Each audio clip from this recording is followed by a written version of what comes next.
Hi நண்பர்களே, இந்த வீடியோவில் நம்ம எதை பற்றி பார்க்க போகிறோம்னா சிம்பிள் இன்ட்ரெஸ்ட் அப்படின்னு சொல்கிற ஒரு ஆப்டிடியூட் டாபிக் பற்றி தான். இந்த டாப்பிக்கும் ரொம்ப இம்பார்ட்டண்ட்டான டாபிக் தான்.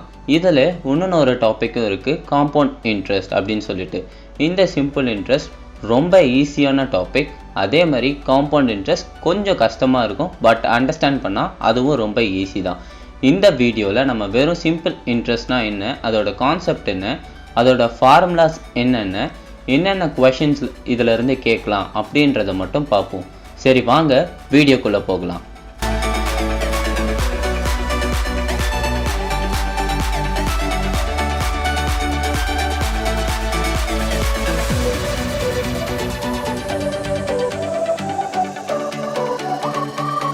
ஃப்ரெண்ட்ஸ், இந்த சிம்பிள் இன்ட்ரெஸ்ட் டாப்பிக்கில் ஃபஸ்ட்டு நம்ம கான்செப்ட்ஸை பார்ப்போம். இதில் பேசிக்காக 3 கான்செப்ட்ஸ் இருக்குது. முதல் விஷயம் பிரின்சிபல் அப்படின்னு சொல்லுவாங்க, இல்லாட்டி பிரின்சிபல் அமௌண்ட் அப்படின்னு சொல்லுவாங்க. பிரின்சிபல் அமௌண்ட் அப்படின்னா என்னென்னா, இனிஷியலாக நீங்கள் ஒரு ஆள்கிட்ட இருந்து ஒரு பர்டிகுலர் அமௌண்ட்டை வாங்குறீங்க. ஃபார் எக்ஸாம்பிள், நான் என் ஃப்ரெண்டு கிட்ட இருந்து ஒரு 100 rupees வாங்குறேன்னு வச்சுக்கோங்களேன். அதை திரும்பி நான் எவ்வளோ வருஷம் கழித்து அவங்ககிட்ட கொடுத்தாலும் அதே 100 rupees தான் கொடுப்பேன். அதில் எந்த பிரச்சனையும் வராது. ஆனால் இதுவே நீங்கள் பேங்க்கு கிட்டேருந்து வாங்குறீங்க. பேங்க்குன்றவர் உங்களுக்கு தேர்ட் பர்சன், கரெக்டாக?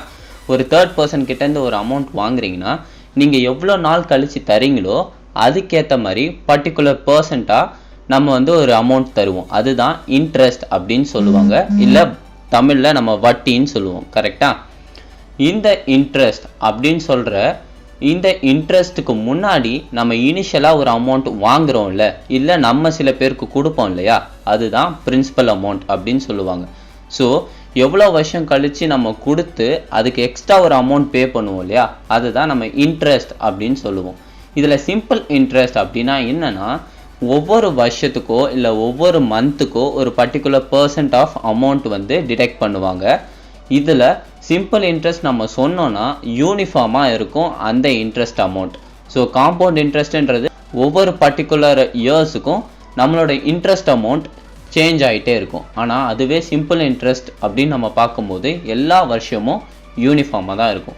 இதை மந்த் பை மந்த்தாகவும் நீங்கள் கால்குலேட் பண்ணலாம், இல்லை நம்ம இயர் பை இயராகவும் இதை கால்குலேட் பண்ண முடியும். இது general formula of simple interest அப்படின்னு சொல்லுவாங்க. இதில் P × N × R/100. So rate of interest அப்படின்றது தான் ஆர்ன்னு சொல்லுவாங்க. ரேட் ஆஃப் இன்ட்ரெஸ்ட் அப்படின்னா என்னென்னா, நான் சொன்னேன் இல்லையா, ஸோ ஒவ்வொரு வருஷமும் ஒரு பர்டிகுலர் பர்சன்ட் ஆஃப் அமௌண்ட்டை டிடெக்ட் பண்ணுவாங்க. அந்த பர்டிகுலர் பர்சன்ட் தான் rate of interest.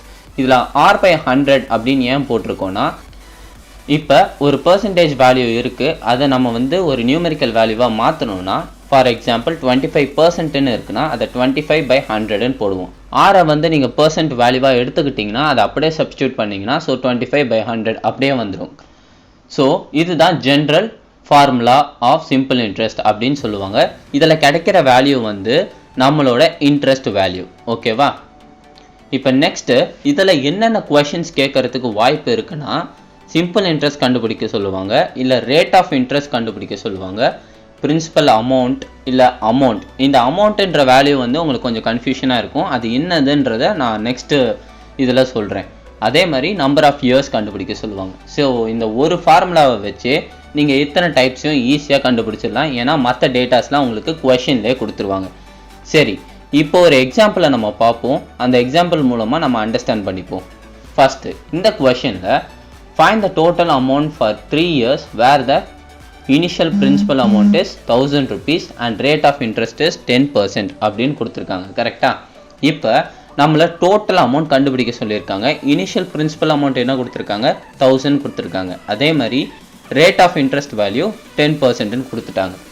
Number of இயர்ஸும் 3 yearsன்னு கொடுத்துட்டாங்க. ஸோ ஃபஸ்ட்டு நம்ம சிம்பிள் இன்ட்ரெஸ்ட் என்ன அப்படின்றத கண்டுபிடிப்போம். கிவன் டேட்டாஸ் எல்லாத்தையும் நம்ம எடுத்துப்போம். இப்போ சிம்பிள் இன்ட்ரெஸ்ட்கான ஃபார்முலாவில் நீங்கள் எடுத்துகிட்டு போய் இதை சப்ஸ்டியூட் பண்ணிங்கன்னா உங்களுக்கு 300 அப்படின்ற வேல்யூ கிடைக்கும். அதாவது நீங்கள் ஒரு 1000 rupees ஒரு ஆள்கிட்டேருந்து வாங்கி அவர் உங்களுக்கு ரேட் ஆஃப் இன்ட்ரெஸ்ட் 10%ன்னு போட்டு இருந்தார்னா 3 years கழித்து நீங்கள் அதை தரும்போது எக்ஸ்ட்ரா 300 rupees நீங்கள் அவருக்கு தரணும் அப்படின்றது தான் அர்த்தம்.